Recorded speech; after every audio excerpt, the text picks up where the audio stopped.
Hi everyone, hope you're all doing great. With me today is Crafting Ron from Seawolfzen. Okay, so Ron, let's just say hello to everyone in the chat because some of them have been waiting in the stream queue for some time. Hey, And then we can talk a bit about yourself, okay? So, sure. hi Charlene, hi Dungeon Matron, hi Tina, and Cross from Campaign Terrain. Hope you're all doing great. Ooh, is that a maze glass? Yeah, yeah. Nice, I've got quite a bit of swag over what 20 plus years. nice. Um, my shirt too, 25th anniversary.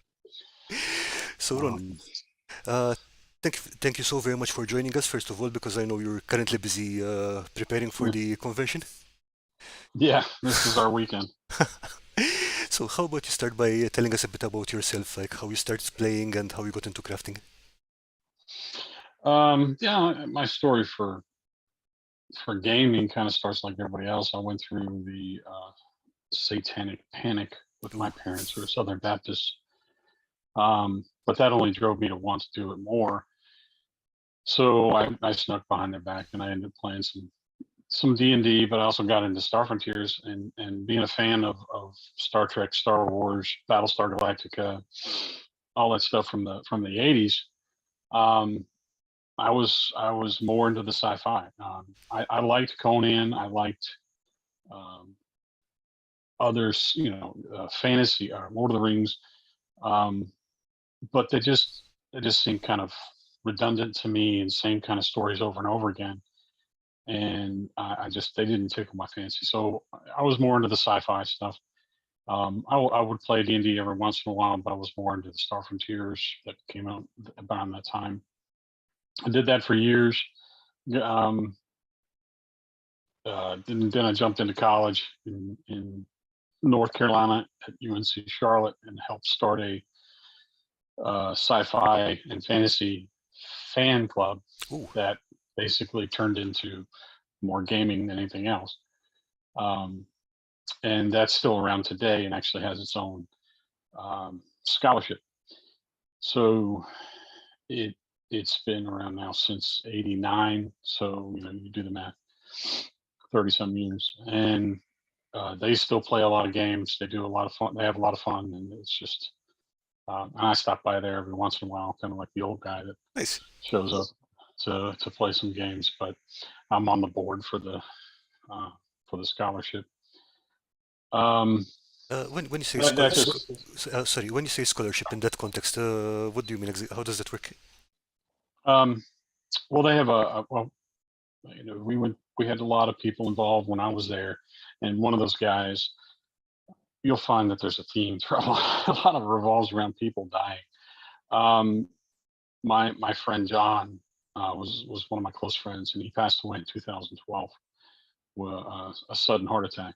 Oh, certainly. And um, appreciate that. And but he had a lot of stuff left over, and actually much of his stuff is still here. I inherited a lot of it.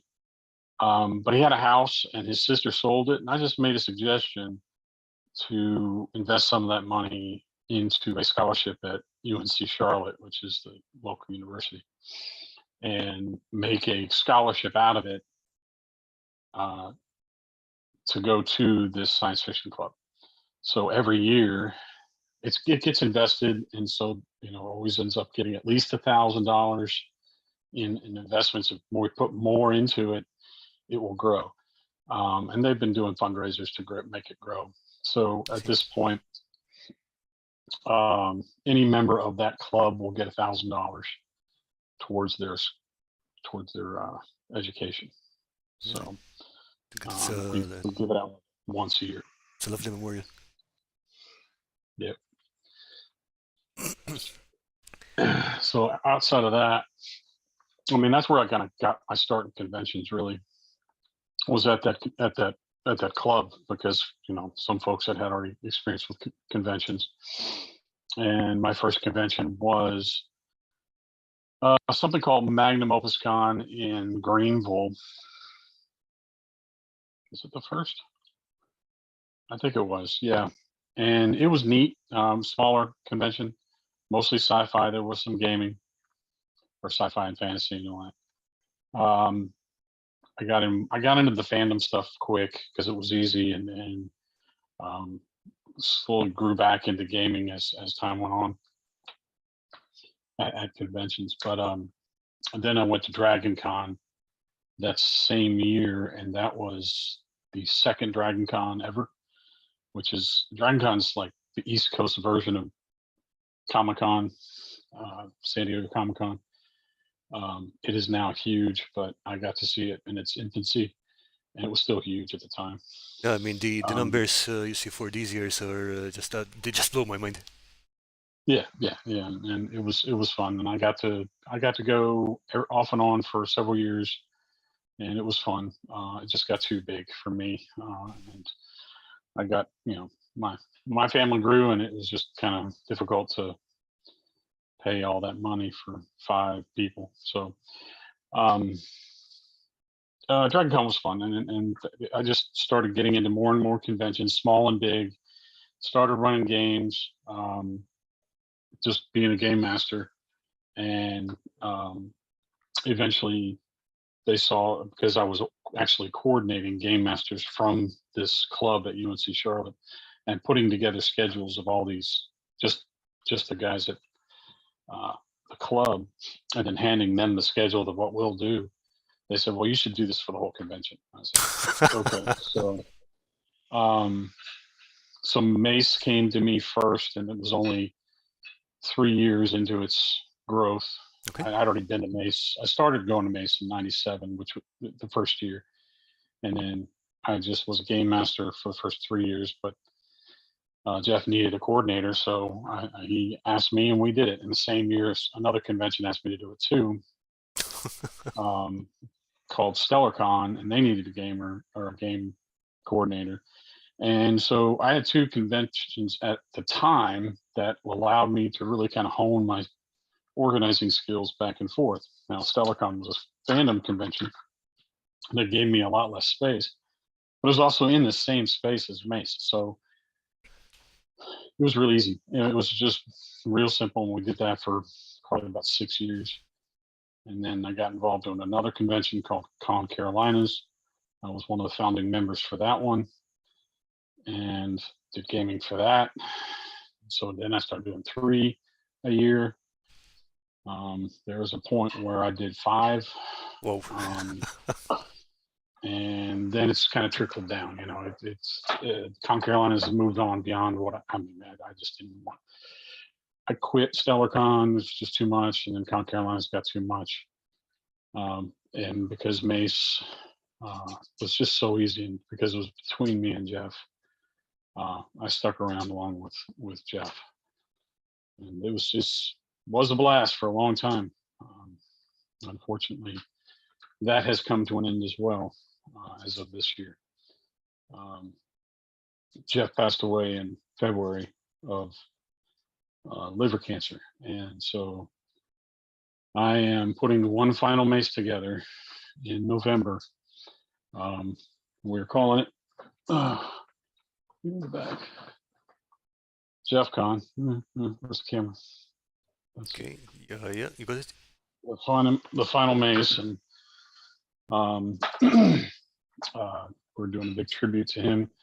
There's a new convention taking over those spots called Mythicon, and I'm letting them kind of kick off at the convention because the fan base is there, and they're passionate enough to want to do it.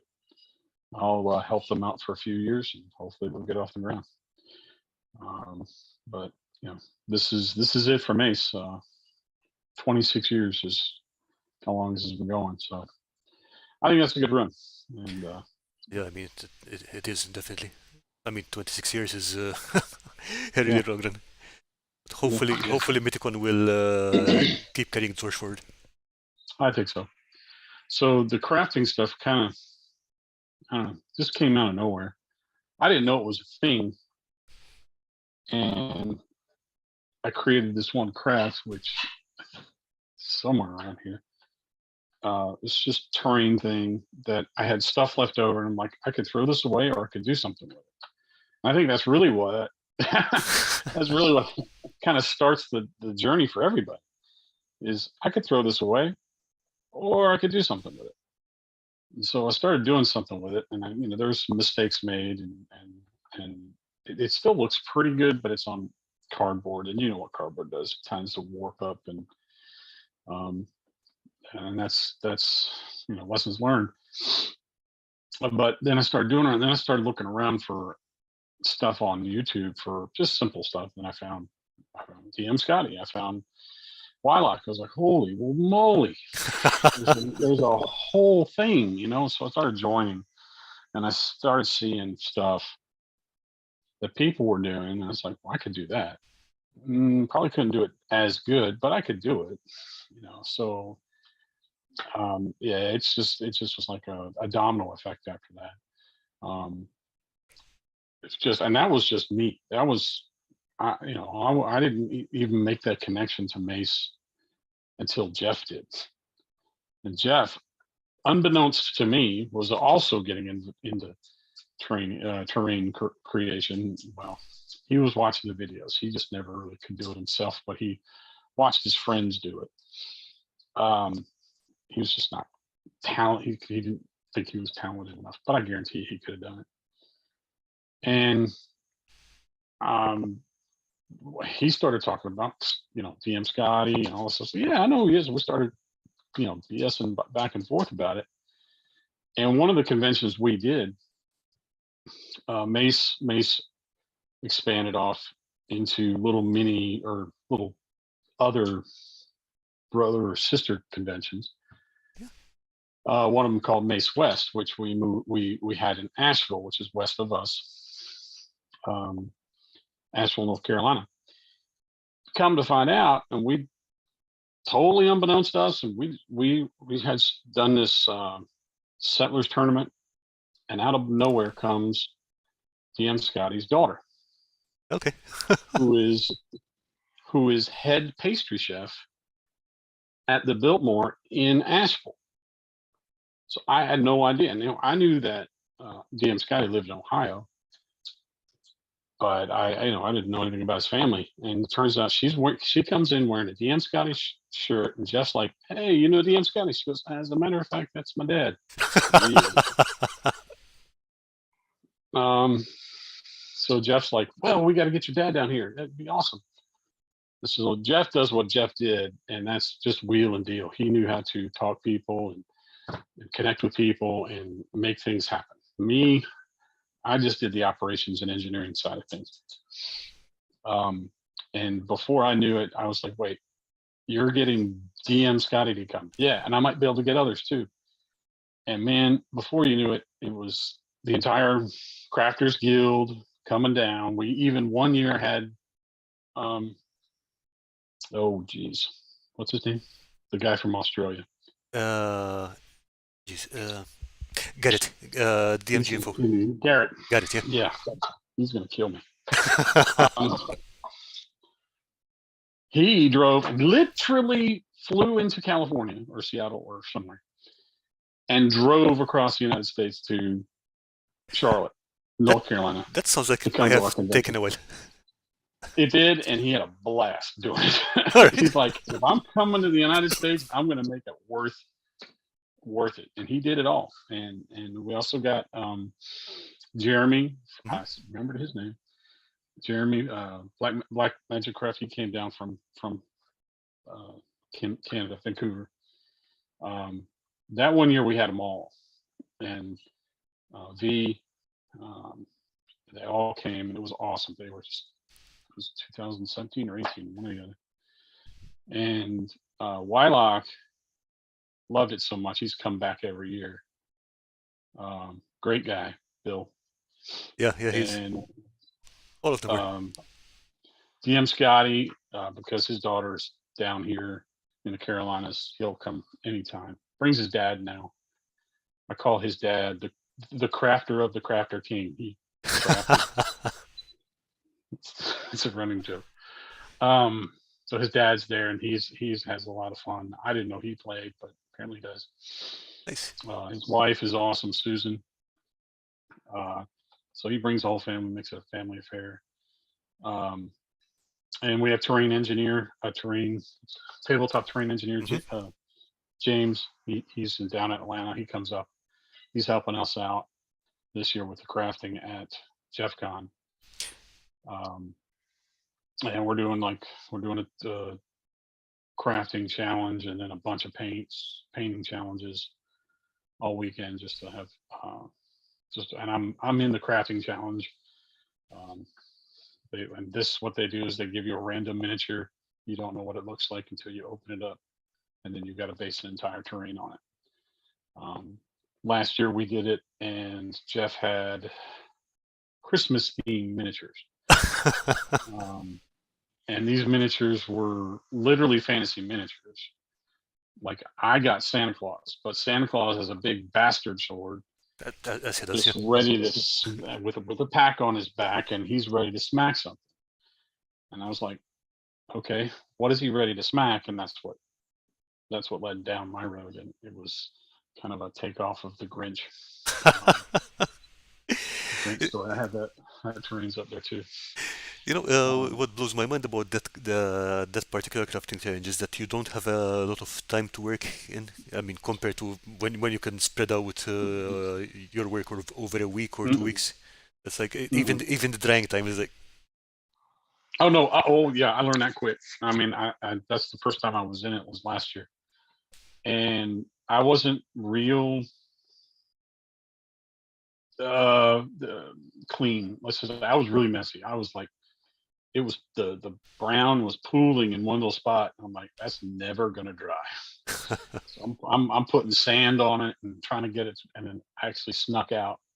Wasn't supposed to, but I snuck out and went to my hotel room and used the dryer. Used the hand dryer to at least get some of it to dry. It ended up okay. I won best story because it kind of was left you wanting to know more about what was coming at him. Um, yeah, and I learned that real quick. You got 4 hours. You basically got 4 hours.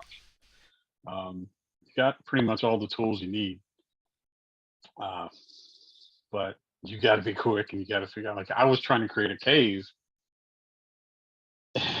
there just was no simple way. But then I remembered the VM Scotty trick of the wet paper towel. You can put the wet paper towel over it, and it looks like, and I did, and then put paint and sand all over it. It looked great. I was very happy with the end result. Um, so it kind of cool. It is was fun to make. sorry, you were saying? It was fun to make. I'm sure.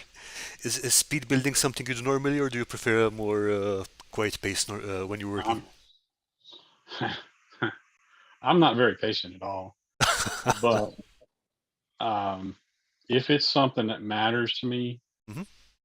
uh, I take my time.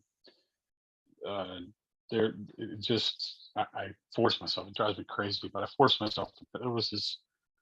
What was I working on the other day? That just it was a couple weeks ago, and I just really went it slow, and I was real happy I did because yeah, well, it still was kind of a disaster, but it was a um, it was a kit. It was a kit. Another friend used to have a company called Impudent Mortals, and he would do these laser cut wood kits, and I'm building or I finished a industrial terrain that he did, and yeah, I took my time on it. Still, there was issues. I had to improvise in some parts and remake some parts, but Yeah, I um, think improvising is something part of that part of you need with every craft practically. I don't think it. I've ever had anything go exactly according to plan. Yeah, yeah. Okay, so Especially, I mean, what's frustrating is it was a kit and it's still screwed up. So, yeah, that happens. So Tina Martins is saying it would be awesome to join one day. Yeah, Tina has just got her taste for conventions with I think it was Facts in Belgium. Tina. Yeah, I think she tasted the blood now, and she's become a convention yeah, person. No, convention is really plays well into the terrain building because and it just works for me because I can just build something for that event and really kind of focus on that event, how I want to look it to look, and then just wow them at the table. Um, So it's it, like have a kind of a team ready to go, and you build around it. yep, All right. right, right, and you already kind of know how it's going to go. Um, it's I tried to build for campaigns, and it's just for campaigns you're just doing a lot of generic stuff, Oh yeah, for sure. woods or scatter terrain. And then the big bad might be if you plan out right and they meet the big bad, you can have it. There are times that I built something they never even saw because they went around it, and that's frustrating. I'm sure So that never happened. yeah, it's kind of waste. So at conventions, it's more of a you're you're in a more of a railroading kind of world because it's a one shot and people expect that kind of thing, and they know what they're getting into. Um, but I like laying down that stuff on the table, and they're going, "What do we do now?" I mean, I got something special for these guys this year that I don't think I even included in the pictures. Oh, he's way up there. I forgot. Um, yeah, it's they're not intended to attack this thing. They need to. Well, I'm not going to give it away. They could be Yeah, listening. yeah, I'm pretty sure. I mean, I know that Lisa for sure is heading there next week. So Yeah, yeah, yeah. in fact, she's saying, "Oh my God, given how slow I am, I will get two pieces of foam glued together, and that will be it." Well, I've got for those that remember American TV um, from the '80s. I've got an '80s game. Now that I cheat The A team. on it. Yes, I cheat. That's 3D printing. I've gotten into thanks to DM Scotty. I've gotten into the 3D printing, and I've got Oh, Knight Rider. yeah, I've got a whole team. I've got a whole team. We it's kind of like Battle of the Network Stars, but they meet with V. Um, yeah, crappy one, but um, and look at that. That's already separated. I just noticed that. I'm gonna have to fix that. That broke. I got a better one. That one's old, and it was warped because when you print in the cold, they tend to warp. Let's see what this one looks like. Yeah, that's better. That was a lot better. I probably only used one of these. Nice. Where is it? It's from the show the V. The the one with the reptilian aliens and the Yeah, peeling their faces off thing. Yeah. yeah, yeah. I was a big fan when I was a kid, but this one I may have to redo. Okay, Okay. I see that Earthman Brick has joined us in the chat, and happy birthday, Stephen. Okay, and Cross from Campaign Terrain. Hi, Cross. Okay. okay. Let's see. Can I see the participants? Yeah, I think you need to go to the YouTube stream, and you can just see the people in the chat. Oh, And yeah, Earthman Brick is saying Kit was a oh, proto Cylon. Even they have the same red bouncing cyclopic eye. You know, I oh, I no. I never watched V. I think I was 4 or 5 maybe when the first series came out. Yeah. I was I've like, had I've had, uh, I've had to realize that game, that particular game, is definitely geared toward a certain age. The last time I ran it, I had 50-year-old, mostly 50-year-old all right. guys playing, but one 21-year-old, and he had no clue. He had no clue, and I tried to kind of pace it in a way that I could tell him some of the ins and outs, but That was difficult. So yeah, it's geared towards more of a certain age. Yeah, but still, I mean, sometimes you can get away with that, and just because Yep. people don't necessarily need to know the details or the No, or so yeah, it's good work anyway. no. Sometimes it plays into the plot. You don't know that certain things are. Oh yeah, for sure. You know, it's like reading the monster manual. If you don't know the monster manual, I could do whatever I want with the monster. So Yeah, I mean, I, um, I, I don't usually use the creatures as written because most of the yeah. people I played with are more familiar with the monster manual than I am. Mhm. Yeah. Okay, and Cross is saying, I always wanted a van decorated to look like a V shuttle. Huh, Yeah. These are off of Thingiverse, and see, I did break it. It got broke. how'd that happen? it it was warped when I did it. I'm gonna have to sand it down. So it's warped when I glued it. Now we'll just have to sand it down a little bit. Okay, other side. Yep, there you go. Yeah. All right. Well, that's fortunately I have another one, so I only need one. I could probably just have this as a crashed one. I don't know. We'll see. Good work. Yeah, Yeah, but th thing it's is, been sitting up there too long. I haven't touched into 3D printing yet because I'm kind of worried about my lack of impulse control. I know I'll just end up with miniatures everywhere. Oh, yeah.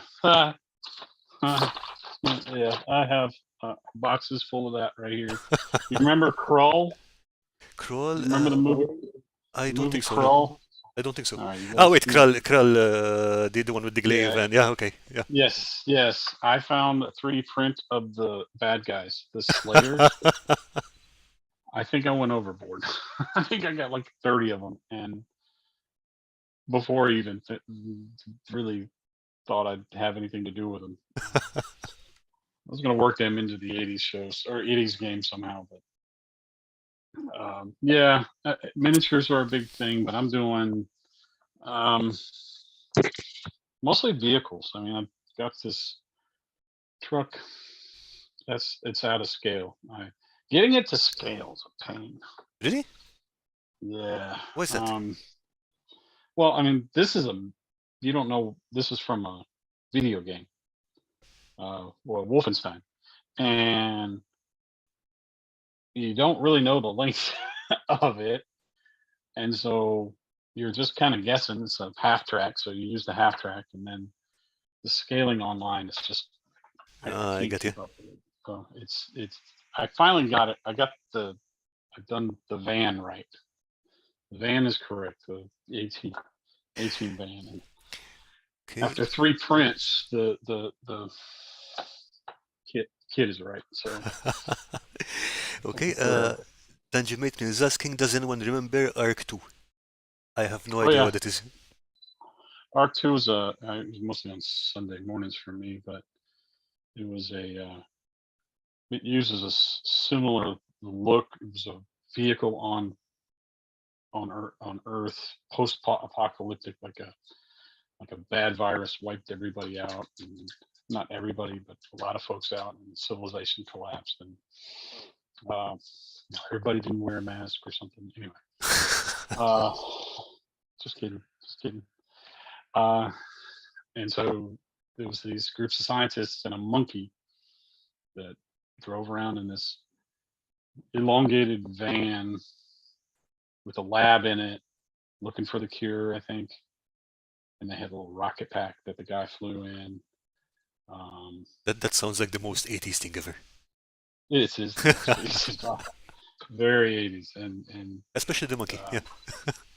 yeah, there was always a monkey, and he had long hair. It's very late 70s, early 80s. I think they reused that model for something else, that vehicle. Um, but yeah, it had the same shape. The vehicle had the same shape front end like this. Okay. I think so, but it was yeah. You have to look it up. I remember it.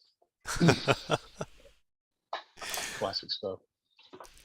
Okay, what do you say we jump in and look at some of the photos of the pieces you Oh, sent me? jeez. Okay. Look, I got to say, I'm not like I said. I've always said that my stuff's table ready. It's not. I mean, Uh, table ready is all it needs to be. Let's put it this yeah, way. it's not. It's not like, oh, greatest paint in the world, whatever. I don't win that. I No, don't win that award. I mean, I've had a look at your pieces here, and Yes.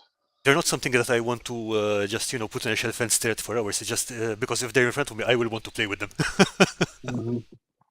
Yeah, and obviously when you leave them on the shelf, stuff like this happens. So, Yeah, but yeah, okay. go ahead. Okay, I'm going to pick them up a bit at random, but yeah, Random. let's talk about this lizard thing. This looks awesome. I got yelled at for that by some guy online.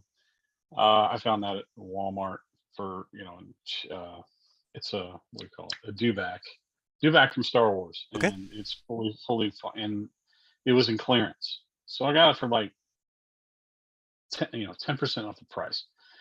I was like, well, great. If I'm going to pay that, I'm going to do whatever I want. Of course, that's a collector's item. It's actually a collector's. I don't care. I really don't. I never have, especially Star Wars. I was a fan. I ran Star Wars role playing game for mm, The Die 21? years and years and years, years, Did I years. did I 21 or the original the one with its own system kind of thing? D6. Yeah, it Okay. was the original West End games D6, and then we evolved into the D20, and that evolved really quick because D20 just doesn't work well and in that environment. Jedi, and in the end, role playing Star Wars, I'm not a fan of because Jedi's tend to be overpowered and just ruin their game Yeah, for no kidding. everybody. It's like putting superheroes in with regular folks. Yep. Doesn't work. And so this was my kind of rebel way of saying, screw you, I'm going to tear up a Star Wars thing. And I made him um, ended up using it in a interesting way in the Star Frontiers game where the players were sitting on its back and they were hunting a sandworm, and it was in a it was in a basically it was a test. The aliens had given them a test. You have to hunt down the sandworm, and that sandworm was popping in and out all the place, and they had to figure out ways to kill it. So I yeah, see. that was my. He's still up there somewhere, but he's pieces now. Are these skulls on its back like those plastic Halloween rings? Yep, All right. yep. I do. I glued those together for his little armor and draped the netting over. Just kind of imagine a way of people climbing up and down onto him. That's the way they climb Yeah, up and down that works. onto him. That works. So I went with that, and I felt like it was still pretty good to scale. And I stuck some horns on him from another dinosaur, and that's where people you drilled into the creature. Yes, I did. I don't care. I really don't care. I got it cheap. People are like, that belongs in a museum. No, Yeah, it's a toy. yeah. Well, it's like another craft I did not long ago. A floating craft for one of DM Scotty's contests. I Okay, yeah. used I used a piece of a Millennium Falcon All toy right. for part of it to kind of give it a techno look. And I painted it up, added stuff to it. I'm like, why did you do that? That broke my heart. I'm like, because I had it. I mean, it's just sitting around. Nobody else wanted it. So yeah, these were uh, zombie pods that players would just uh, came across and abandoned. The game I play mostly right now at conventions is based off of an old role playing game from the '90s called Reichstar. Okay. Reichstar was written by a guy that ended up being one of my best friends because he lived nearby. We met after I found his game. I ran it for about a year or so. It's a alternative future. What if based on like Man in the High Castle? Okay. What if they're not? What if the Axis powers had won the war? In my version, it's more like Man in the High Castle meets the Expanse. So we're kind of still we're kind of stuck in the solar system, and so these creatures were experiments done by the Nazis back in the 30s and 40s, that they stumbled across hidden in vaults in the mountains of Poland, and um, yeah, they were experimenting. You know that old internet rumor about how they found an alien craft. Yeah, yeah. And the secret base in Antarctica and all Yeah, that, yeah. yeah, yeah, yeah. I ran with that. I ran with that, and yeah, there was lots of stories. Trilogy of trilogies, there's 9 adventures, all based around that whole concept. All right. And these were some of the experiments. Medicine bottles with, you can see soda top, and that's a Mage Knight base at the Yeah, top. and I think those are Space Marine parts from Games Workshop stuck around the Yeah, yeah. yeah, 40K parts, and those are horror click mummies, I think. Yeah, I think they're Nice. either horror click mummies or some other horror click creature. That's part. I like the effect you got with the light under them. Yeah, that's a great shot. That was a great shot. Okay, that reminds me, we currently have this challenge which is ongoing on the Discord server. The team is Let There Be Light, and the objective is to build something which includes a light. Whether it's an actual light like you did here, or like painted light or whatever. So, Okay. if you wanted to, you could even enter this. Well, they still work. They're somewhere up there. I got stuff laying Okay, around all over the place. let's see. What about this? This looks amazing. Oh, there's some 3D printed parts to that too. Mhm. Actually, and this is an interesting story. Again, another Reichstar adventure where they had to go down to Nassau, Bahamas, Okay. to meet space pirates. There's a scene there. Get it? Get it? Um, this is an actual place. This was based on a fort that I had actually visited, Okay. and I said, I want to build this thing.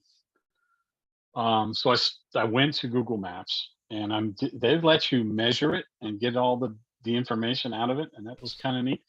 My first attempt made me, when I was doing it, my first attempt at making it, I did not realize that they were measuring in feet, and I don't know, my brain did not. I thought because it was Google Maps and it's more kind of European, that they were measuring in meters. So I made this thing 3 times larger than it really needed to be. And I'm like, I got halfway through building it, and I'm like, this is too large. I went back and looked at pictures that I took at the location. It's like, yeah, that's too large. Let me go look at it again. And head slap. I was like, all right, so I rebuilt it again, and this is the actual 2-scale model of Fort Fincastle in Nassau, and it sits on this hill. And uh, the players had to meet with pirates and then use this Fort Fincastle as a safe house. Well, they got overrun by these. Well, I printed them clear, but they're basically, it's body snatcher type storyline where the entire island was overrun by body snatcher type creatures. Okay. So yeah, they moved it from orbit. It was the only way to be sure. I really like the effect you got on the weathering here on the Yeah, that was fun. Okay, so yeah, that's all. The foam was there, and then I used actual plaster, wall putty, uh-huh. to kind of get the stone look and that came out a lot better. And I sanded it down, and then I painted it over with just a solid gray. And then I was like, I need to make a stencil to show the bricks, and I did the bricks Nice. all over the place. So, and then yeah, it was fun. It was a fun build. Okay. Earthman Brick says it's the freaking alien Alamo. Yeah, yeah. And then those cannons are 3D printed. I just printed Awesome. 3 of them because there were cannons there. Okay, let's go on. Let's see this one. That's a. That is I took that picture because I entered it in the contest. Yeah, it was a Halloween type. Those were two foam skulls that I used. I call it the Valley. It's called the Valley of Titans. Okay. And I ended up using it in an adventure later. And in the back is this. I don't remember where I got it, but it was.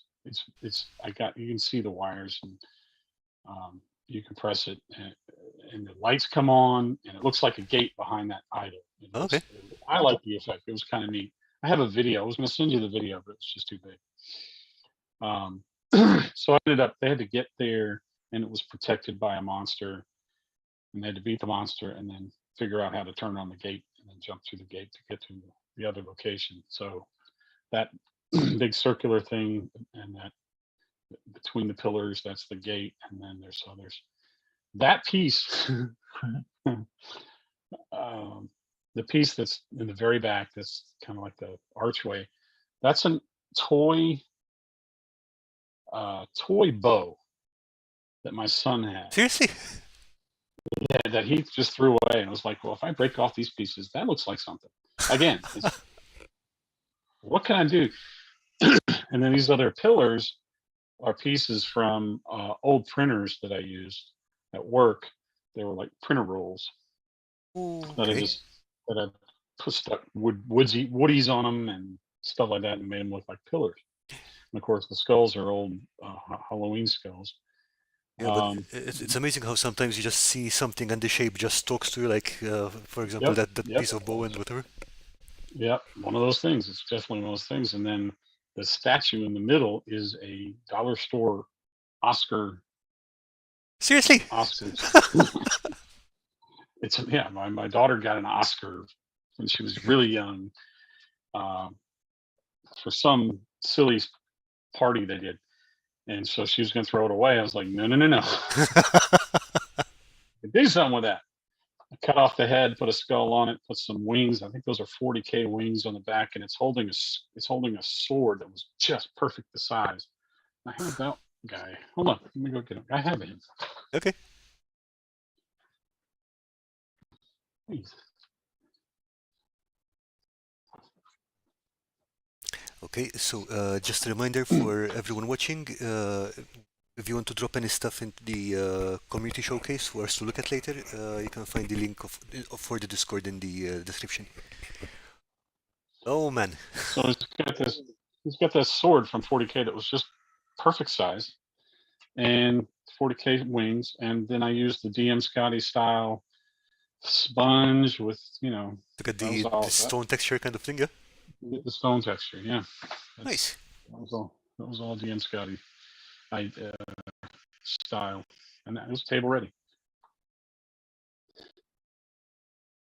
It's really awesome. I think we're locked. Say again? Okay, I'm just YouTube is really behind.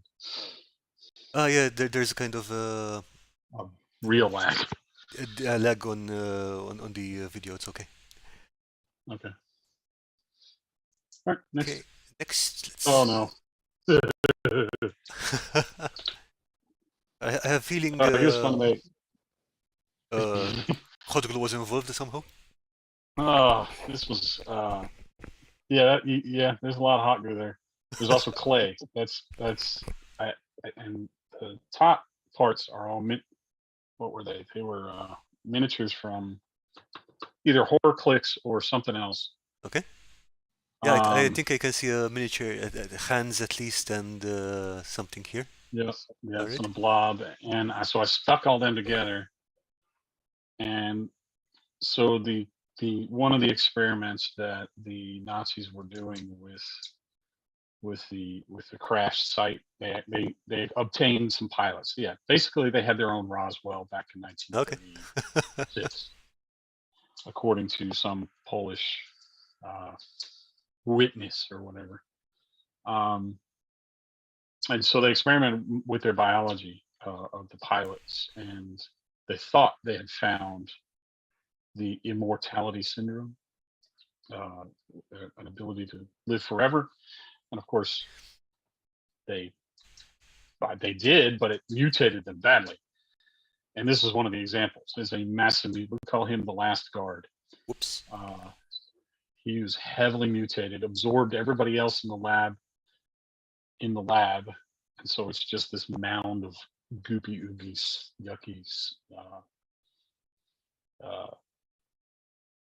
flesh. And really, all the players had to do was convince it's insane. And he didn't realize he was being experimented on, and he now lives forever. And what does he want? Really, he just wants to die. You just have to convince itself that it needs to kill itself somehow. So yeah, dark and Oh yeah, for sure. I mean, but it's a dark feature. So I mean, any setting involving Nazi experiment isn't going to have unicorns and puppies. no, no, no. Yeah, and I keep it. As I have that particular adventure, I did have like a 15-year-old play, and I kept it. It was just deep. Okay, That's is another one. from the same Same theme. alright? Same theme. Yeah, he was heavily mutated. In fact, those little nodules on the back would give birth to little spidery things. Are those legs skeleton fingers? I mean, from No, that's actually a whole spider. It's a whole Halloween spider oh, okay. that I basically put clay over. I still have a whole box of clay. I bet you it's dry by now, but I learned. I did 3 main clay crafts, and I will never do them again. Clay is too heavy. You're using air drying clay or some other? Air drying clay, and it's too heavy and it's too fragile. Oh yeah, for sure. Yeah, it just didn't work. I mean, It worked for that particular adventure, but I don't think I could run it again because those are so damaged by now that I'd have to come up with something else. yeah, I think it works fine for terrain sometimes, depending on where it is. But miniatures are Yeah, just too many delicate parts. exactly. Yeah, I learned that the hard way. Let's look at this guy. Yeah, these guys. There's a whole set of them that it's nice to have 3 kids because they'll throw out stuff, and I'm like, no, slow that down. And yeah, he's sitting up over there with his buddies. These are Skylander Giants Happy Meal toys. Really? My son had a bunch of them. And this guy was I kept his theme. He was basically a tree creature, but he looked too cartoony, of course. And so first thing I did was drill out his face. Okay. And I kind of just went online and looked for tree ants and what kind of tree ant. And one of them had this knot in his face that was like his mouth. Okay. I was like, I'm doing that, and that will take out the cartoony look. And then added some claws. Now the bony fingers that you can't really see. I But think it you can has just see it his had thumb, I think. Yeah. yeah, it had these little nubs instead of hands. I was like, I'm gonna give him more. So yeah, I used some bony fingers come out, and it looks like nasty claws. And then I added a bunch of branches with I guess it was just hot glue and Nice. So, I something mean, else. the arms aren't part of the original model? The arms themselves are. I don't think I could reach it. It's way up there. Oh, okay. So Um, just the yeah, fingers. Okay. just the fingers that come out because the hands were just nubs. They were kind of boring. So yeah, he was part of a whole series of 4 creatures I created. Why? I don't know. Never really used them. Just wanted to do them. I mean, Ah, there's 2 types of crafts I do. There's the crafts I do for my games, and then the crafts I feel like doing. I don't know, for no reason other than I mean, I wanted to. So. you have fun building them, so I think that's a reason in itself, in my opinion. Oh, and another DM Scotty shout out on that one. On the Uh, on the tree on creature. the end, yeah, that's pencil shavings for the greenery. It's Pencil pencil shavings. shavings. All right. So he did, shout out to DM Scotty for his idea there. Okay. Yeah, and again, this is one of those things where people, why are you doing these to these toys? Because I think they're cool. There's a whole series of Star Wars toys called mini rigs, and they never were on screen. These are just toys they put out, and I started doing a couple of them. Like here I got one. 1 second. Here, this was another one I did. This is a mini rig of that I stuck a bunch of 40K parts to Okay. and made it a ship. And in that case, the one you're looking at is another one that I did for one of my videos, and it turned out pretty good. It's like a little. It was missing feet. It was missing all kinds of stuff. I mean, you just go on eBay and find these things for $5, and I'm like, if I can get them for $5, I'll slap some 40K bits. And when you start slapping 40K bits on there, it scales it down to the 28 or 35 Yeah. millimeter I that mean, you want. the scale is Yeah. mostly in those little details, so that does make Right. a lot of difference. Right.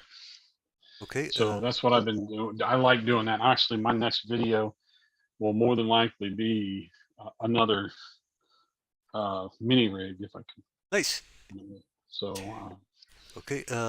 So yeah, for the people who are watching, if you're not subscribed to the Sea Wolves Den yet, you can find the link in the video description. You should subscribe. It's a really good channel. I appreciate it. I mean, it's not something I do for money or anything else. I do it for fun. My kids get a kick out of dad doing stuff online. So it's more of the Skylander giants. Okay. This guy's head was the stone dude. His head was so dumb. I didn't know how to make this thing look better, so I just threw on some putty, some modeler putty, and made it look more stony and stuck an eyeball in him. And hopefully, again, it's not perfect, but it's table ready. That other one, the dragon, that I'm super happy with. It was Spiro, the dragon from the Skylander Giants and all that. And he was gonna have that stupid little grinny dragon face that I completely hacked off. I was like, this is too cartoony, and I stuck a another face on it. I don't remember what that skull is from. Oh, it's from a rat. Seriously? That's right. It was a Halloween rat. Okay. It was a Halloween rat, and I stuck that on there. And made him look like more of a Dracolich. Yeah, I mean, So this I looks was awesome. real happy with that. Have I ever used it in a game? Nope. But Details, details. I haven't. He's sitting around somewhere. So Okay. yeah, So see yeah, some of my work behind there too. Earthman Brick is saying toy bashing is great fun. Oh yeah, yeah, it definitely is. I mean, that's what I do a lot of. And I do some scratch stuff, but if I see something, a cheap toy, I'll tear it up. Okay. So what about Uh, I sold these. These are I actually was commissioned and made some money off these. No, actually didn't make any money off these because these it cost me so much to make. I had a request.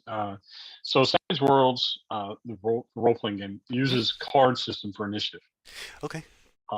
And so everybody gets a card and it need to be displayed. I have my own set. It's called Scullies. I built these Scullies where they can put their card in a slot so that the GM can see it. Or you're Okay. next. And so I bring those to the conventions and hand them out, and not these, but ones of my own. And so Yeah. this guy says, "Look, I would love for you to make me some for my party."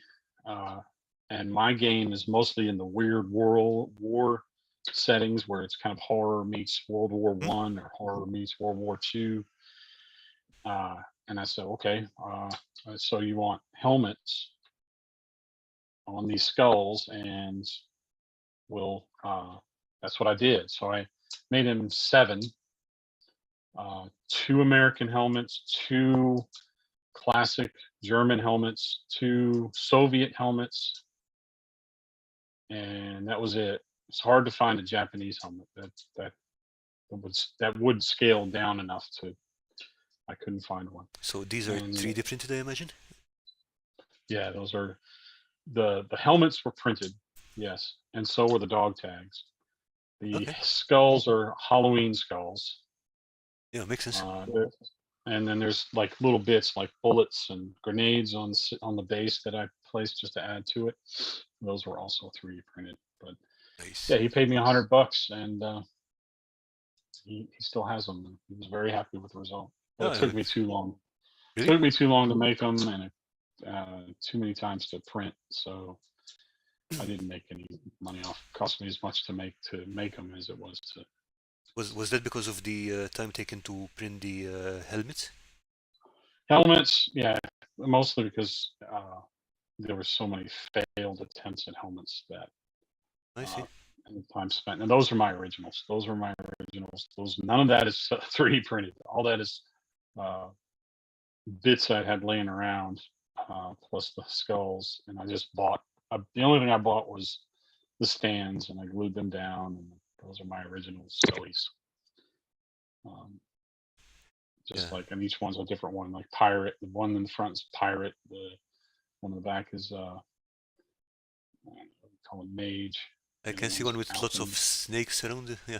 Yeah, that's for my friend Christina Stiles. She's a writer, and her icon is a Medusa. So I made her a Medusa version.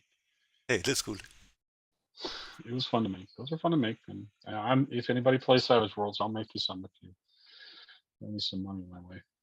Okay. Okay, I remember Rick is saying we should do a toy bash challenge sometime, maybe beginning of next year when parents are disposing of their kids' old toys after Christmas. Oh yeah. Well, and now I have my oldest is in college. My middle son is uh, in high school, and my youngest is in middle school. So toys are pretty much blasé now. We've already gone through all the toys. There's the one that I'm most proud of. I think I sent you in a separate folder. The castle. The castle, yeah, let me bring it up. Yeah, that that was fun. There you go. So this is where So it started, yeah? The yeah, pink that's image? the Play-Doh castle. It's a Play-Doh castle. That's all it was. And I'm like, oh my gosh! First of all, the pink. Ugh. Oh, it hurt my head to even look at it. And so I was like, but I could do something with that. And so I took some foam, some Halloween pieces, and made it this castle of doors. Okay. And I, again, something else I've not done anything with. It's just actually I started it a year, 2 years, 3 years ago, and then let it sit for a little while. But then COVID hit, and we were all sitting around doing nothing. So I finished that during COVID. So Yeah, yeah, we had done a challenge a couple of months ago where we're literally okay. The challenge is pick up something that you had left on the back burner for X amount of years and finish it. yep, yep, that sounds exactly. I got a couple of those up there that I got to do, and so yeah, I made it darker. I made it more sinister looking, Uh-huh. and you can actually take it apart, and there's that middle section, and yeah, there's. I don't know. I had imagined it as like a tomb, and there are multiple doors, and it's kind of like a don't choose the wrong door situation. There's a whole puzzle to it. So I like how you added the little details here and there because it really gives it a lot more how do you say yeah, it? more scale. It's not just more scale, but it also makes it look more realistic because you don't have all those smooth surfaces everywhere. Yeah, yeah. What's funny is that the things on the left and the right, um, part of it was just this foam packing, But this stuff, I found it work when I was at these things. They're these fluorescent lights that are like loops that they were changing out, and these are the padding that they sat in. Is that like the And the, so, the thick card, the shaped yeah, card pack? Okay, yeah, yeah, that's really good yeah, material. and this guy's just like, throwing it all away. I'm like, that looks like a door to me or some kind of wall. And so I grabbed a bunch of them, and yeah, I still have a ton of them, and they just look like castle walls. So, and again, I used the same technique of DM Scotty with a sponge. And, um, I mean, again, it's not perfect, but it's table ready as far as I'm I concerned. mean, again, I would love to play on this. Yeah. Okay, speaking of that card packaging thing, we were talking about it last time, and even if you don't have something that's the right shape for your project, you can easily tear it up, and it makes excellent Mhm. papier-mâché. I think it was Well, Stephen who mentioned that. yeah, and with this one, I ended up having to cut. I cut these two pieces, and it wasn't perfect, so I used a little either modeler's putty Hmm? because it's stone. It's just it's gonna look like stone. So if you use modeler's putty or even uh, spackle or wall putty, Yeah, it looks like cement or it looks like some kind of a mortar, And so yeah, I got you. I mean, it I, does look very good. I mean, particularly this part around the right-hand side of the, yeah, and yeah, you can tell that that's looks like a where rock. yeah, I had a little struggle with that one, and I had to, yeah, I'm I'm happy the way it turned out, but it was yeah, it looked like a hot mess before it got painted. Yeah, we've always got that part. I mean, like, it's only when you prime it that it starts to look like one thing. Oh yeah, oh yeah, you go through that stage. You go the hot mess stage is where it separates the what we like to say down south, the men from the boys and the girls from the women. Um, if you get past that hot mess stage and get to prime and you can see past the hot mess, you're better off because a lot of folks just quit at the hot mess stage. They say, "Oh, this looks awful," Yeah, and throw it away. Don't, because you're still at that hot mess stage, and it will look better. Just give it time. yeah. I mean, literally, it's not even when you finish painting it. Sometimes just when you prime it, or when it gets past a certain point, and it really comes together. Yeah, and then the hard part with this one, I mean, yeah, the toy I could prime just fine, but there's foam involved, and Oh yeah, this for sure. You have two to be a lot three more careful there. hallways. So yeah, I spent a lot of time outside just brushing on black paint. Okay, Lisa is asking, is that a Cthulhu head on the tower? No, that's another 40K bit. Another 40. I don't know where those come from. I think it's this one. I think, yeah. I go, yeah, that's a 40K bit. I go online and I see bowls of bits, and some people sell them for fairly cheap. Although they're getting higher now, and I just buy them off eBay and So you I just separate literally them out. buy bits separately, that kind of thing? No, it's a whole bowl of bits, and then I separate them out when I get done No, no, and I mean, throw in the like, bin. so you're not buying Games Workshop kits and then taking the parts. You're literally just going No, straight to the source and nope, I just need the bits. yep, Okay, yeah, that yep. makes a lot of sense. No, it goes straight to the guys that I don't do 40K.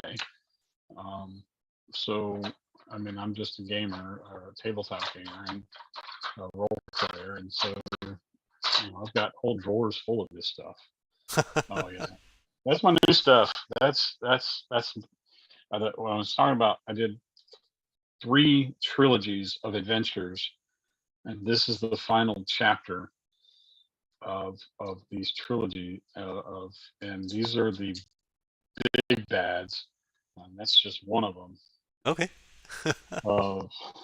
And that's from those are Final Faction, the dollar store Final. Oh, it's my new favorite thing, and I can only thank again DM Scotty for pointing me in the direction of Final Faction.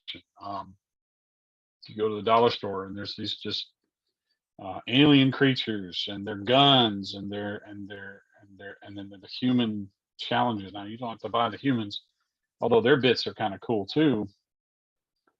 But the monsters are just incredible, and so I tear them apart. That is two monsters stuck together with some tentacles, and um, I've got several of those on my videos.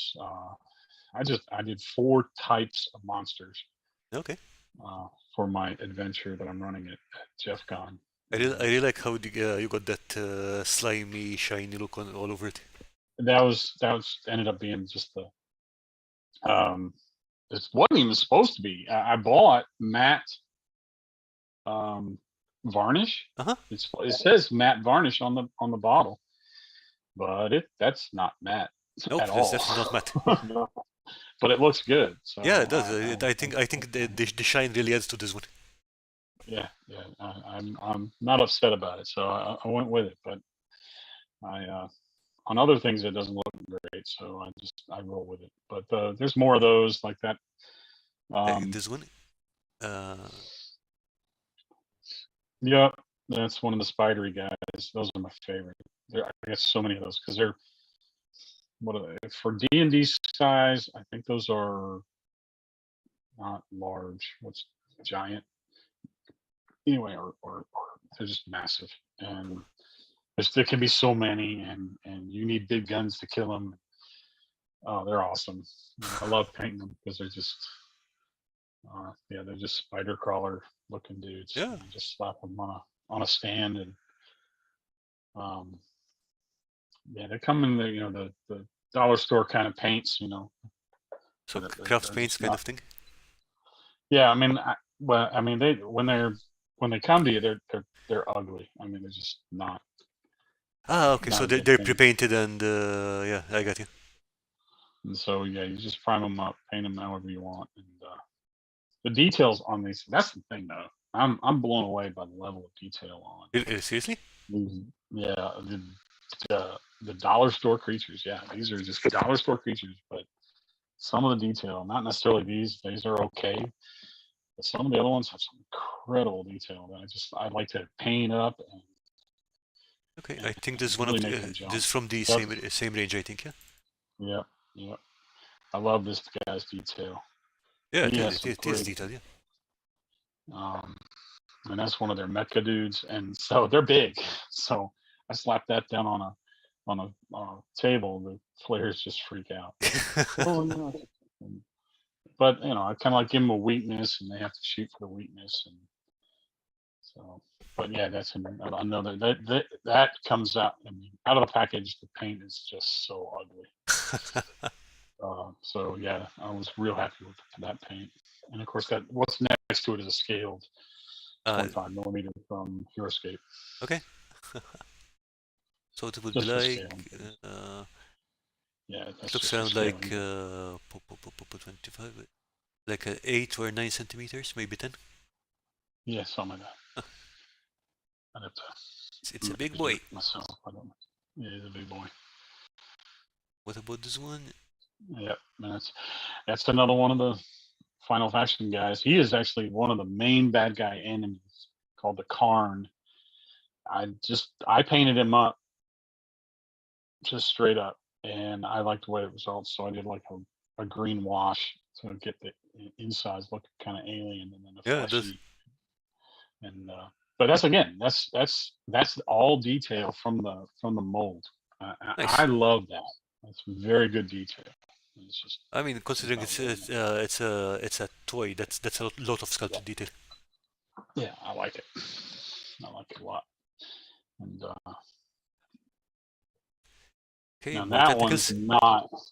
Yeah, that's not one of the final factions. Actually, that's another Heroescape creature that goes with the little guy that's in the same picture. Yeah, I he originally that had a rider. And this is another thing that people are like, why are you wrecking these toys? Because I don't play the game and I don't care.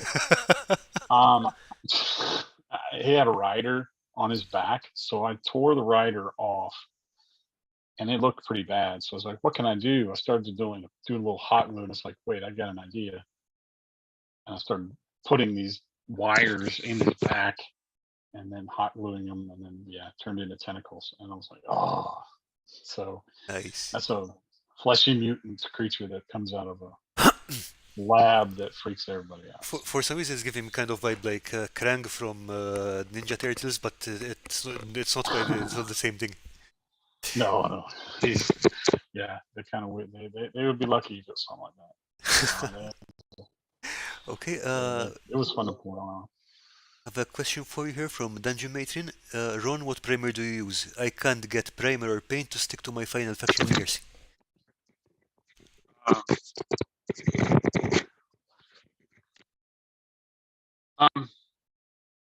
Well, what I do, and I kind of learned that from, who was it? I mean, one of the guys that inspired me to do the YouTube channel was Miniature Mashup, Dave O'Gara.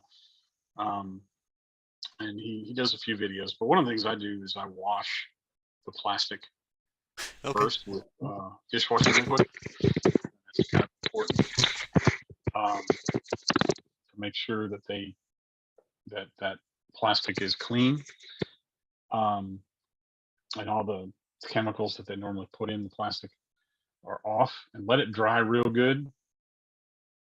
And I don't always do this because I'm lazy sometimes, but just give me a minute. I dropped it. Okay, take your time. Yeah, that's better. But that's what I recommend if you're having trouble with it is get it washed first.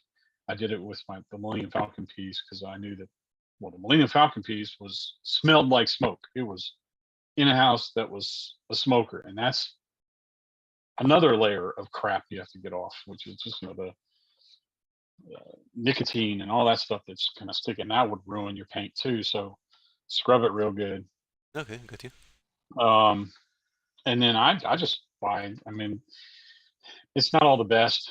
I just go to the local Home Depot or Lowe's and get the cheap 99-cent, or no, inflation now, $2. Black matte paint. Now, I have the same trouble in certain cases. I do have the same trouble. The paints pop off, or but lately I've been pretty pleased with just. I think I have a Lowe's and I have a Home Depot. Lowe's has the cheap stuff that has more propellant than paint, and Lowe's is usually closer, but for me. But Home Depot has the better paint. They're a little more expensive. They're like $2.20, something like that. Their paint actually, you got to get it shaken. You got to shake that paint real good, or it won't come out right. But once that comes out right, and you've got a good mix, it sticks pretty well. I don't always prime because, like this guy, he was already painted. I was pretty happy with it, so all I did was add to it and try to match. All right. But others, like the other two that we showed earlier, that was full on. I primed those with the cheap paint. I don't want to buy the expensive primer unless I do buy the expensive primer for the 3D prints, because there's a lot of detail that gets printed. Okay. So what's the difference between the expensive primer and the other primer you use? The expensive primer is better for detail. It comes out thinner. Okay, so it won't clog up the miniature. Right. It won't mess up your detail. So like for these cars, actually I did use the wrong kind of printer on Kit, and so his detail, I'm losing some of his detail, and that's whatever. I'm not too upset about it, but for others, I mean, you go to the modeler type primer.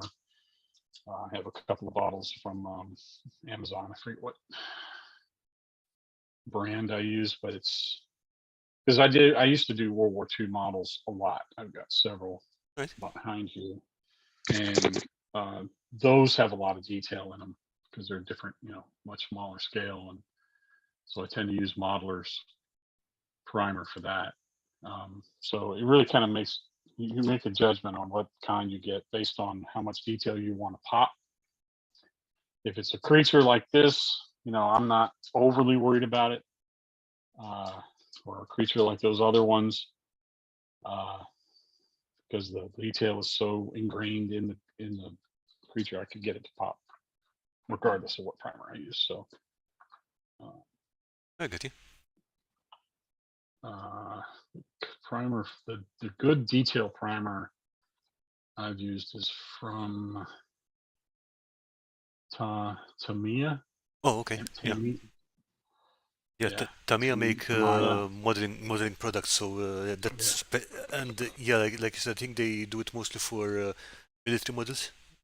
So Yeah, so yeah, and I have one bottle of that I use for for the for the 40K stuff, because they've got a lot of detail on them that I don't want to lose uh, with just the cheap black spray paint. yeah, I get you. So, Uh, but yeah, it's like that one. I used black paint on on this one. final. Yeah, just the final faction, because his detail is just already there. I mean, it's just you didn't lose much. Yeah, I mean it's not So, the kind of fine detail that will get flooded. but I did Right? wash it. I did wash that. Right, so O'Gara did one. Sorry, a miniature mashup. He did a Lich, Draco Lich, with very similar to this, and I just felt like I could do one up, Okay. and it was all a Halloween craft. So the wings are from a Halloween's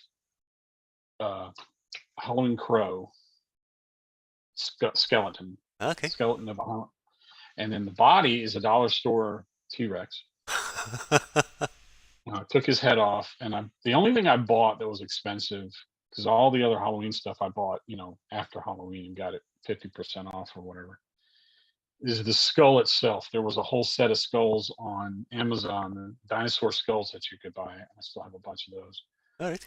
and they were like $3 or $4 for a little tube of those things. So I stuck that head in, hot glued it around it to make it look kind of fleshy.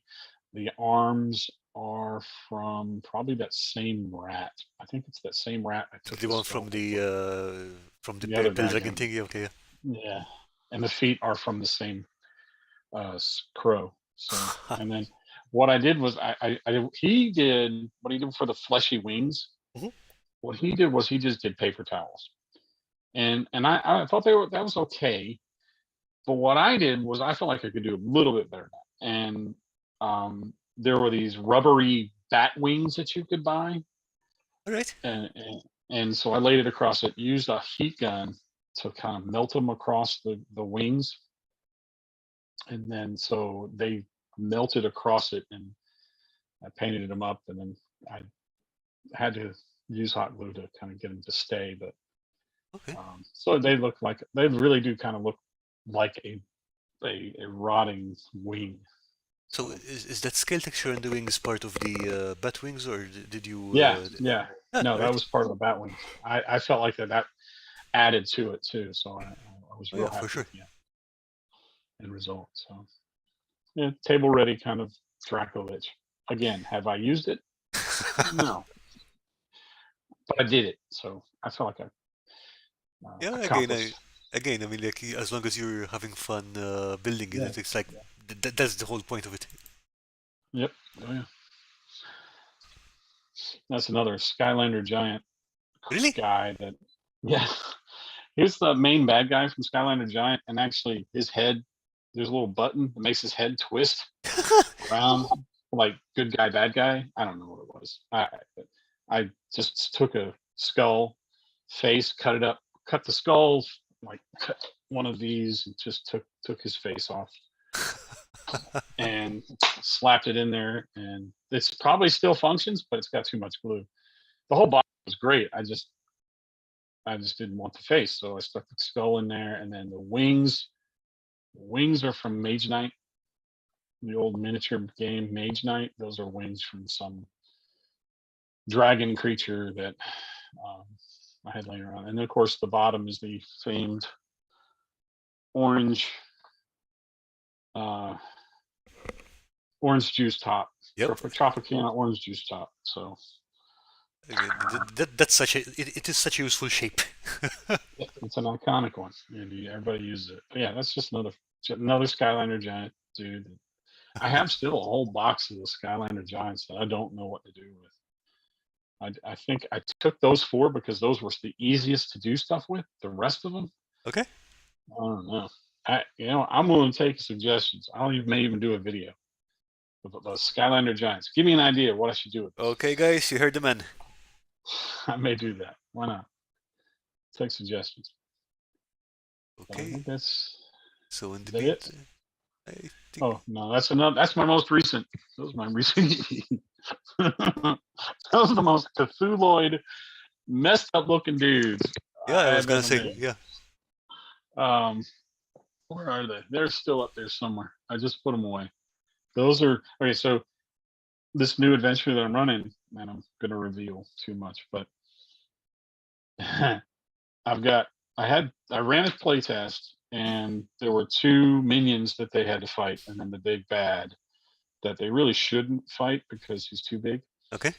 Um, but I always want every time I run a game, I always if I don't feel like the other 2 minions having an impact that I want, I might throw in another minion.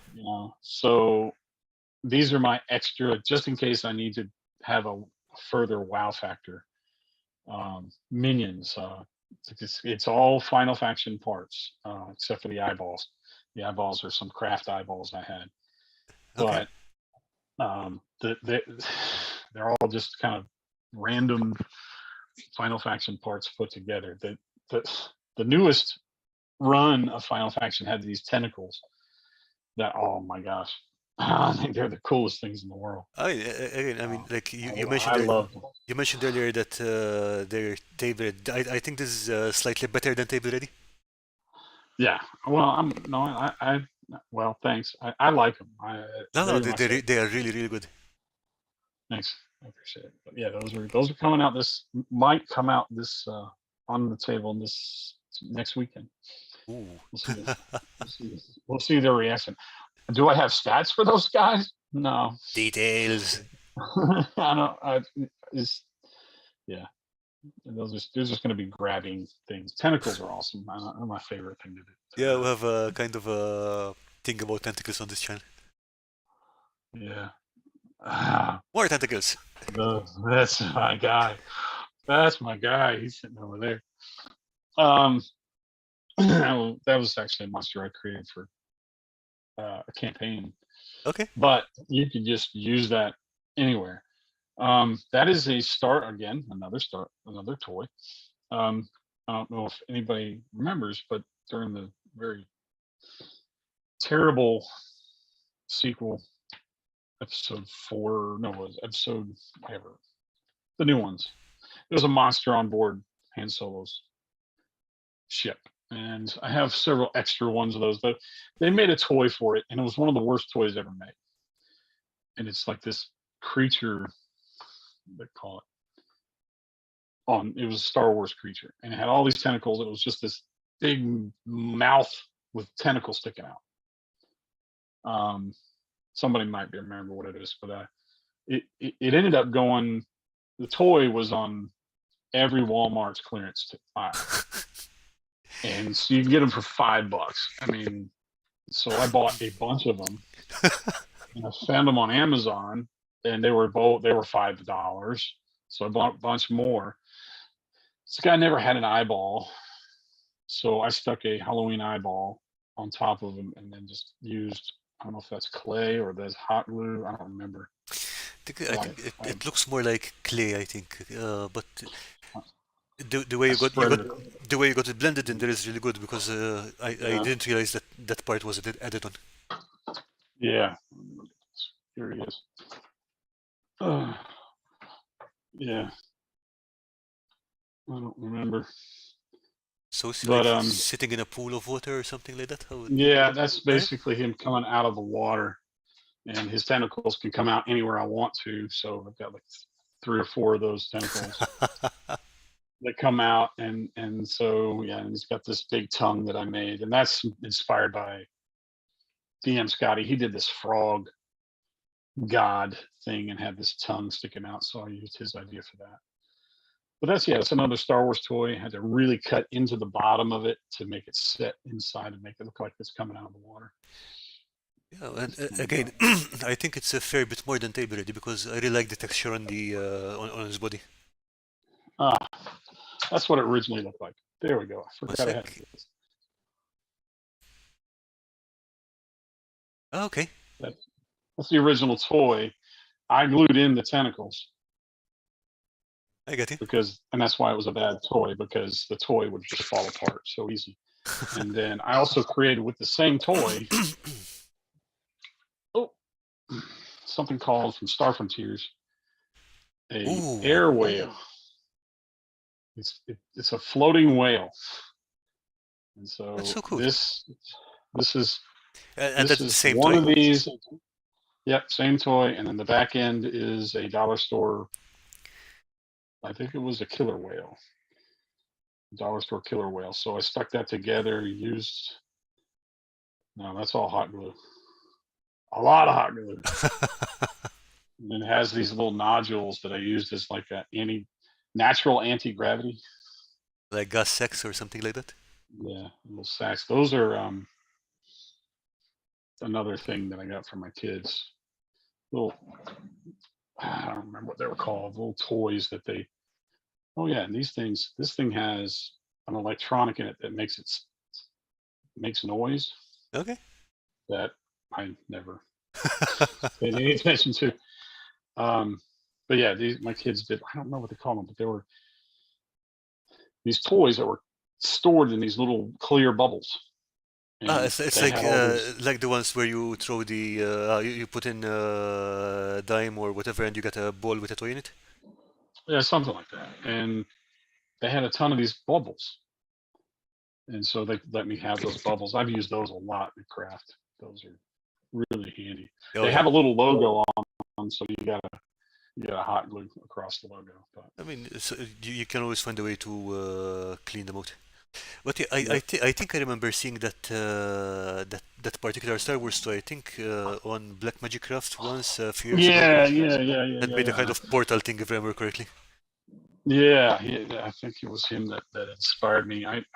The year that they all came to Mace, I actually bought 10 of them and gave them out as a friend. Oh, that's an unfinished picture. I didn't realize that was so unfinished. That's in progress. That's not quite finished. Somebody asked me, and it's not to scale. It is not to scale. I did not know the scales. Nobody told me the scale of what's that creature they used in the original Stranger Things? The Demogorgon. Demogorgon. Yeah, yeah. Yeah. Nobody told me the scale. So I made what I thought was going to be it, and that's a in progress picture. That is a primed and then base painted uh, miniature that's supposed to be the Demogorgon, but not the right scale at all. So, Okay, it's and kind those are all Mage Knight bits that I threw together with tentacles. And the end product I ended up giving to somebody, so that was a gift. okay. I Campaign Terrain is saying, I love Star Frontiers. Other than Rift, Star Frontiers is probably the last sci-fi game I played. yep. And That was my. I've converted it to Savage Worlds. It's on my website. Um, I use my website as just basically my rule books for whatever setting I'm making, and just make everybody available. Make it available to everybody. okay, Um, I'm not sure if I linked it in the description, but yeah, if it's that's not, okay. I'll add it after the I'll add it in after the stream. It's not that big a deal, but um, it's got a lot of stuff. I had my old Star Frontier stuff, so I mean, it's thousands of posts just because I used to write all the time, and scanned in all my old stuff, and it's just been a labor of love because I love gaming so much and how much I've done. So, Speaking but of, yeah, Stuffer has been how did you make the jump from writing to making videos on YouTube? Because you mentioned earlier that someone had inspired you to start your channel. yeah. Well, it mostly is Mace, because Mace was coming to a close in a sense, and my involvement was going to be reduced. Hmm. I'm still going to be involved in Mythicon until they get off the ground. I was at it was one time that two people really inspired me, and one of them was Miniature Mashup. Miniature Mashup, he just does simple videos. He's a comedian, so he's really fun. I will. Um, Is that what the channel is called? Miniature Mashup? Miniature Mashup's the Okay, channel. I'll definitely look that up after later. Yeah, he's a good guy, and he's funny as heck. And I'm not that funny. I really am not. But his production value is pretty good. I mean, he's not perfect. He doesn't really try to be the greatest video maker online, and that's what I'm trying to do. I'm not trying to be perfect. I'm just looking to have fun with it. So, however it works, it works. But I was at Mace 2019, I think it was, or 2021, and Wylock was there, and he and I were just chatting. And I said, "Yeah, I do all these crafts that are really not for any game because I don't do anything with them. I just do them." He says, "Well, that sounds like you need a YouTube channel." I'm like, really? I mean, I got to thinking about it, and I said, "Sure." Um, so yeah, both those guys, because I looked at Miniature Mashup, and I said, if he can do it, I can do it at least half as good as him. So um, I already started doing video editing for other reasons, and the cheap, the free video editors that are out there, makes it easy. So Oh yeah. all I do is invest in like a. Hang on a second.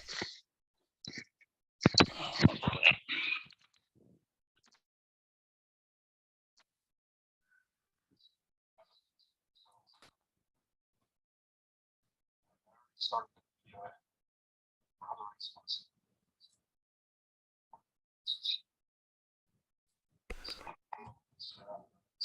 Okay, I see Evolution of Gaming has joined us. Hi, Evolution. And I don't know where this All right. discussion about Magic Tentacles started, but I'm sure it will go in fun places. My earphones gave out. That's okay.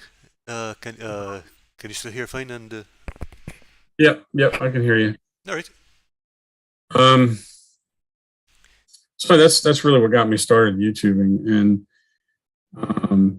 with COVID, I did a lot of crafting just for fun, and then I started doing these mini rigs and other stuff. I said, well, maybe I can just do some of these things and see what happens. And I got some views, and I was like, okay, let's keep on going. Yeah, I mean, I've watched some of your videos, and I think you've even got a good way of explaining things. So it's pretty good. Yeah, I mean, it's something fun, and I see it as part of my hobby. And the only reason I would have done it, first of all, if my wife would need to give me her approval, and she thought it was okay as long as it didn't take up all my time. And she saw that with Mace kind of phasing out to a less degree, I can do that. I can do something. So I started doing that just for fun, and it's turned out really fun. Now I'm running out of ideas to do, so I'm not gaming as much as I used to. I'm trying to get that started up again. Oh yeah, I think once you're gaming, then ideas kind of present themselves Yeah, more yeah. than I think. Yeah. And sometimes it's just whatever's laying around. I've got that I might try. We'll see. But I got one idea that I'm going to do for my next video. I can't find it. Where did I put that thing? I lost it.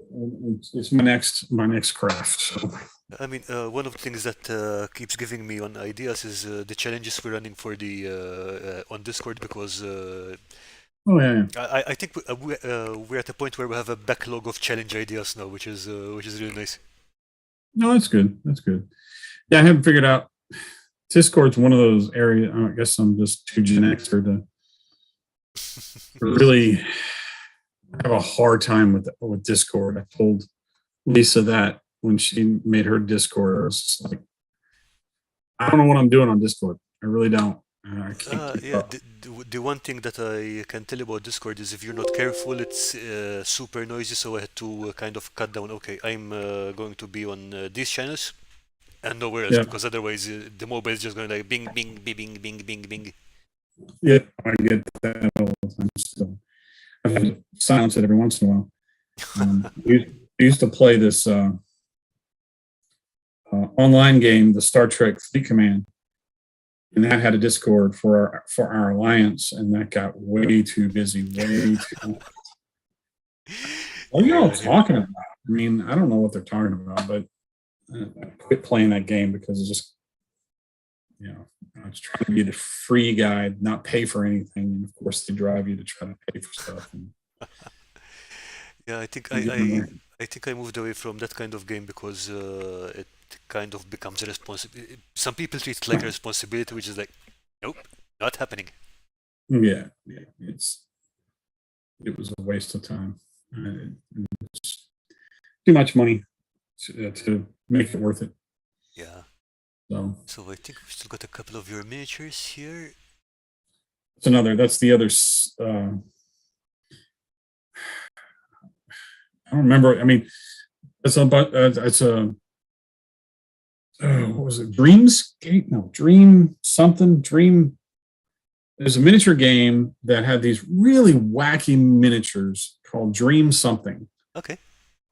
and that was along with that Demigorgon. She asked me to do another creature from hell, and I think that's still in progress but close to being finished. Okay.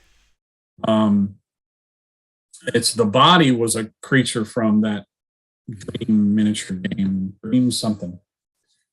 That's not Dreamscape. I keep wanting to go there, but I still have a bunch of them. Doesn't ring a Some of their miniatures are amazing, and it was just a failed miniature game. They're all pre-painted, and it's kind of like trying to challenge Mage Knight or indie miniatures and do something else. I took the head from something else, and she wanted. I don't remember what. Maybe a D&D expert can tell me. I have no idea what it is. Yeah, it's one of the demon lords, and she again, not the right scale. Nobody told me the scale. It's 40K bits and some Mage Knight, and she liked it. So I was kind of commissioned, but she never really paid me. It was a gift. She asked me to do it, and I did it. She also wanted me to do that Jubilex that I ended up doing a video on.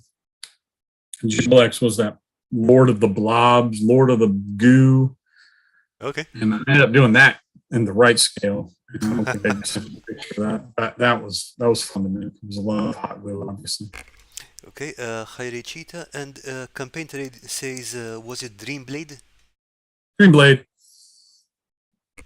Yes, I think it was. Yeah. Cross is the fountain of knowledge on obscure games.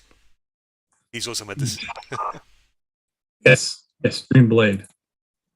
Yeah, they had some wacky miniatures. If you looked them up, All right.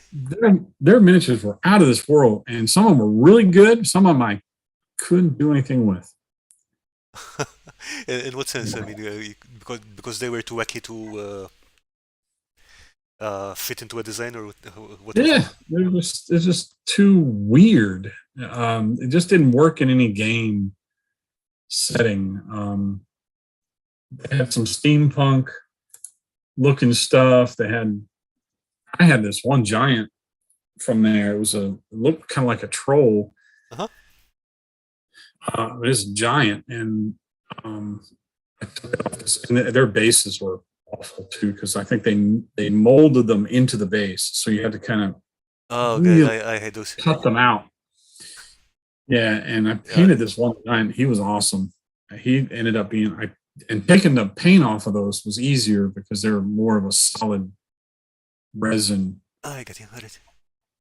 So using acetone was pretty easy to take the paint off and not ruin the miniature at all. And I painted this one. I ended up losing that miniature, but it was a good miniature. There's some really good ones. There's some really weird ones too. They used to have bins of those at some of the game stores, and you can just buy them for $1 a piece or whatever. The Dreamblade things. Yeah. Yeah, You can find them on eBay. I see that Cross is saying that Dreamblade was an actual Wizards of the Coast thing, but when it didn't immediately gain traction, they dumped it. Yeah, that makes sense. I barely remember. I didn't get into it. But yeah, I guess it was their second attempt at a miniature game. I mean, if you look it up, you do a Google on Dreamblade. I just did it. Probably have a look soon. Weird looking monsters. Like this one, heck, I didn't even know Toxic Siroth. I would buy that. I'm gonna find it. Okay, so we'll probably see that coming up on your channel soon with notifications. Nice. Oh yeah. I have to go back through mine because I don't remember what I still have. Yeah, it's the dreaded stock take. Sometimes you just need to look at your books and you figure it. Oh, I haven't seen you since 1998. I didn't know I had that. I'm going to use it. Yeah. Okay, so we're going to jump into Discord now to look at the community showcase and see what everyone submitted. So, are you ready to do some critique of what we have? Oh, sure. Okay. Absolutely. Here we go. So first up is Gnarly Charlie from Ray Cheetah. Okay, so if I'm not mistaken, he built this for Halloween, so he could hide candy in there. That's free. I bet the kids love that one. Yeah, I like the texture. I like the texture, and I like the moss. That's very cool. Okay. Oh, by the way, Danjumate is saying, I bet Ron could make a great gibbering motor figure. Yeah. Is it gibbering or gibbering? Gibbering. One of those anyway. But yeah, I think it's paper, cardboard, and the texture is burlap fabric. Yeah, that's very, very, very cool. Yeah, it looks like I don't know, it might be paper, but yeah, that's very cool, very cool. Yeah, and I'm sure they loved it. Gibbering mother. Motor. I think it's basically a blob with massive moat. It eats halflings if I remember correctly. Eat halflings. Okay. Yeah. Oh my! I see it now. I just wow. Wow, that's neat. Okay. Wow, that's cool. Wow, I like that. Where'd you get that skeleton the horse? I'm not sure if it's a 3D print or a Games Workshop skeleton horse. Well, that might be a Games Workshop thing. Yeah, I like the cart. But the cart and stuff is scratch build. This is from Stefano from Chimera Wargaming. The cart of Madame Death. And he's building this entire grimdark carnival kind of thing. Yeah, I like the theme. Yeah, very cool. His texture work especially is spot on. Yeah, the texture work's amazing. I like the color. Okay, now guys, Steve's paintbrush is coming up, so oh, 1 second. Ray Cheetah, yeah, we got about 100 kids sticking their hands inside that for candy. Okay, so Serious Paint Envy coming up. Here we go. Whoa. Okay, that's way better than anything I can do. I mean, Steve from Steve's Paintbrush is an absolute artist when it comes to busts and even Nice. miniatures, but this is some That top is a level work stuff. of art right there. Oh, yeah. That is an absolute work of art. I mean, I don't think I can zoom in the face here, but she's even got little freckles and stuff like that. That's an epic level of detail. Jeez. Beautiful. Stunning. Yep. He's the man. Okay, prototype house number 2 from Campaign Terrain. Still a work in Very progress. cool. Yeah. Very nice. I'm guessing you take the roof off and these. Yeah, I think the whole top part comes off too. That's some nice weathering on the door. Yeah, it's nice weathering. I like that. Oh wow. Make himself a village. See, I just don't have the willpower or the patience to make like some of these massive cities or castles or stuff like that. I like scatter terrain and monsters. Pretty much, that's all I do. I like making buildings, but yeah, scatter terrain is how do you say it? It kind of hits that spot because it's usually quite small, and you get that immediate gratification because it's finished quickly. Yep. Yep. Yep. Yep. I don't have the space for whole castles and stuff anyway. So much, I admire those guys that can have that massive campaign area. Oh yeah, for sure. Okay, last one up today is from Palpatelia, and this is one of his scratch built. One sec. Mm-hmm. That's scratch build. Get out of here. Yeah, but that's scratch built. I think it's a combination of sculpts and sorry, I think it's getting stuck a bit. Sculpts and natural material like sticks, fibers, and stuff like that.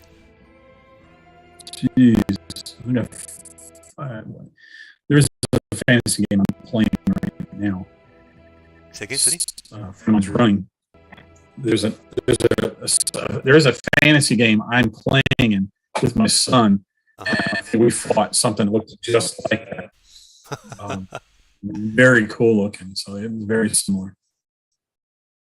Okay. Oh, we have some more stuff in here from Earth Brick. Some scratch built jerrycans. Yeah. Again, cool. just what we're talking about right now about scatter terrain. Yeah, a friend of mine has written his own version of Fallout role-playing game in the Savage World setting. Oh, nice. And he's a big Fallout fan. I love those games so much. Oh, wow. That is cool looking. I like that. Yeah, just card. It's all card, and it's really great. That's really well done. That's intricate work. I would have to put 2 layers of glasses to be able to see it. Just that old. But yeah, very cool. Okay, I think that's everything there. So yeah, great job, guys, as always. Very cool. Yep. So yeah. So Ron, do you have any other thoughts before I let you get back to your convention preparation? No, just thanks for the opportunity to chat with y'all. It's been a pleasure having you here. It's been really nice. Yeah, I enjoyed it. It's fun. I'll talk about crafting and gaming anytime. It is one of my main passions, as people see it at Mace and all that. So, yeah, if anybody's in the Carolina areas, feel free to join us next weekend in Charlotte. Okay, it's a bit out of my way. I'd love to jump. Yeah, a little bit. Yeah, there's a body of water between you and I. So yeah, hopefully I might be able to join one, meet you at a convention or something in the future. Yeah, maybe. It depends on where I go after this, after Mace is over, and if I decide to take a break from conventions. I've done that before, but then I may end up going back to Origins, who knows, or Gen Con and all that. So I guess. So yeah, good. I appreciate it all the time. it was a pleasure having you here, sir, and have a great time next week at will. Mace. And yeah, a great time to everyone who's going to be along with you. Take photos and stuff.